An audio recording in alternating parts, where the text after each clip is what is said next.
हरि बोल। हरे कृष्ण। हरि बोल। तो हमारा ये जो बुक है वो भी रात में कंप्लीट हुआ।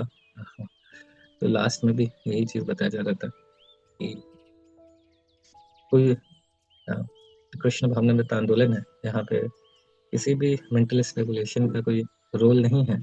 हमें वास्तव में जो चीज़ें बताई जा रही है, क्योंकि इतने सारे फिलोसफर को हमने अभी तक पढ़ा समझा, तो अ, जिन्होंने हम लोग जो अभी तक इसके पहले जितनी बुक्स प्रभुपाद जी की स्मॉल बुक्स या भगवद गीता करके शुरू कर रहे हैं, पर जो भी बेसिक अंडरस्टैंडिंग जो हमने अभी तक इतने समय तक डेवलप करी है, तो कई सारे जब हम लोग फिलोसफर को पढ़ रहे थे, जैसे इवन अभी भी हम लोग पढ़ रहे थे कार्ल जंग इन लोगों को, तो मतलब ये लग रहा था कि ये कंक्लूजन तक थोड़ा बहुत पहुंच रहे हैं, अगर सही टाइम पे इनको प्रभुपाद जी की पुस्तकें मिल गई होती। जैसे इन्हीं इन्हीं के विषय में इनके बहुत सुंदर सुंदर इनके रियलाइजेशन रहे हैं। जैसे इन्होंने ये समझा कि कोई एक व्यक्ति होना चाहिए जिसका गाइडेंस हो, है ना, और धर्म का मेन पर्पस क्या है, भौतिकवाद जो मटेरियलिज्म है वो नहीं होना चाहिए, है ना। तो ये सारी चीज़ें अंडरस्टैंडिंग इनकी बहुत हद तक सही थी, लेकिन मानसिक कल्पना नहीं करनी चाहिए। बट वही है कि उस समय ये सारा सारा जो सारी अंडरस्टैंडिंग है इनकी या बाकी फिलोसफर की भी कुछ हद तक अपने जो भी स्पेकुलेट कर रहे हैं, जो भी अपना अंडरस्टैंडिंग इन्होंने डेवलप करी है अपने अनुभवों के द्वारा, तो वही है कि जहाँ पे खत्म हो रही थी, अगर वहाँ पे उनको सही समय पे भगवद गीता या अन्य मतलब हमारे शास्त्रों का अगर उनको नॉलेज दिया जाता तो बिल्कुल वो रियलाइज कर पाते, है ना।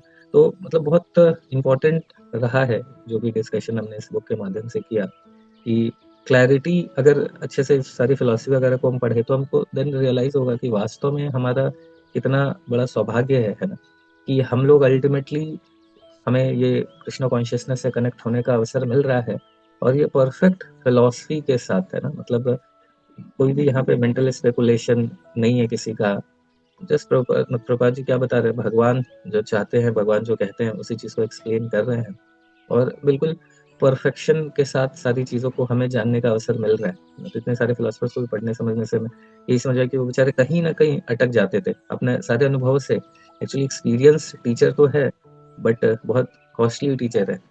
एक तो ये प्रॉब्लम है, दूसरा कि डायरेक्शन बिल्कुल सही दिशा में ही उससे हम कंक्लूड करें वो संभव है नहीं, क्योंकि हम अगर कभी भी दलदल में फंसे हुए हैं तो हम खुद से नहीं निकल सकते। हमें कोई ना कोई एक व्यक्ति होना चाहिए जो दलदल से बाहर हो, वो कोई रस्सी वस्सी फेंकेगा तो उससे निकल निकल सकते हैं, है ना।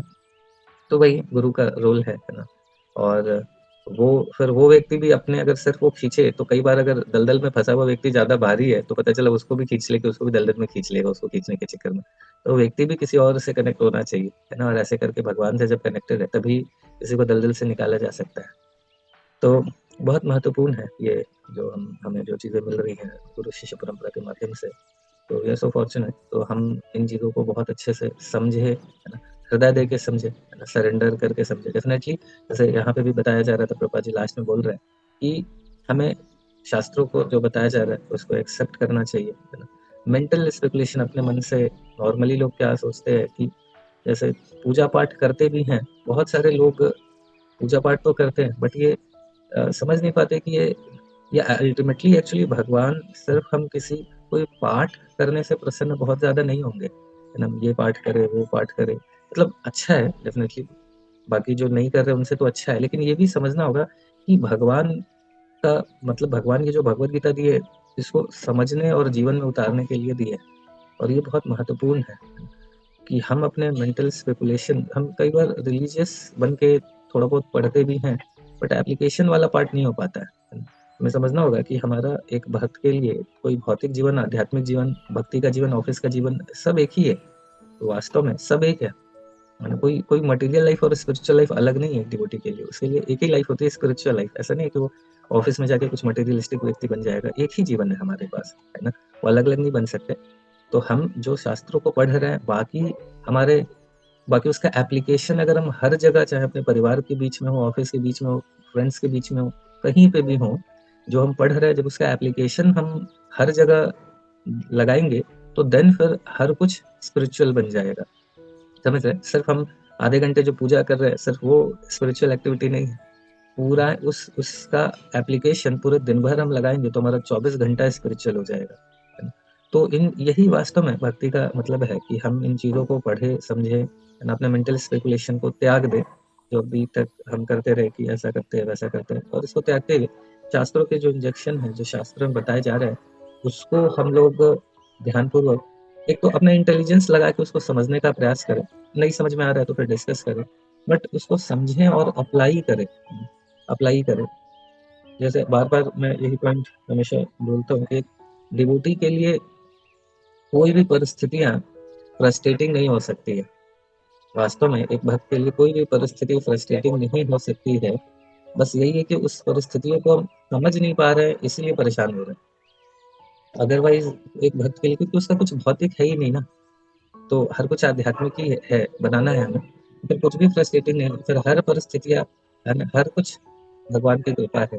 और वो कृपा कैसे है, उसको अपने इंटेलिजेंस, जो शास्त्रों में बताया जा रहा है, उसको अपने इंटेलिजेंस को अप्लाई करके समझे। नहीं समझ पा रहे तो हेल्प ले, बट इस तरीके से अपने जीवन में उतारे। तो ये बहुत महत्वपूर्ण था। अभी ये बुक भी हमने जो पढ़ा, इसमें अलग अलग फिलॉसफी वगैरह समझने का प्रयास किया कि कहाँ पे क्या लोग अटकते हैं, क्या दिक्कत होती है। एंड इस चीज़ को हमने रियलाइज़ किया कि किस तरीके से हमें जो मिल रहा है वो बिल्कुल परफेक्ट है, तो इसको अप्लाई करें। तो अभी हरे कृष्णा कृष्ण कृष्ण हरे हरे, हरे राम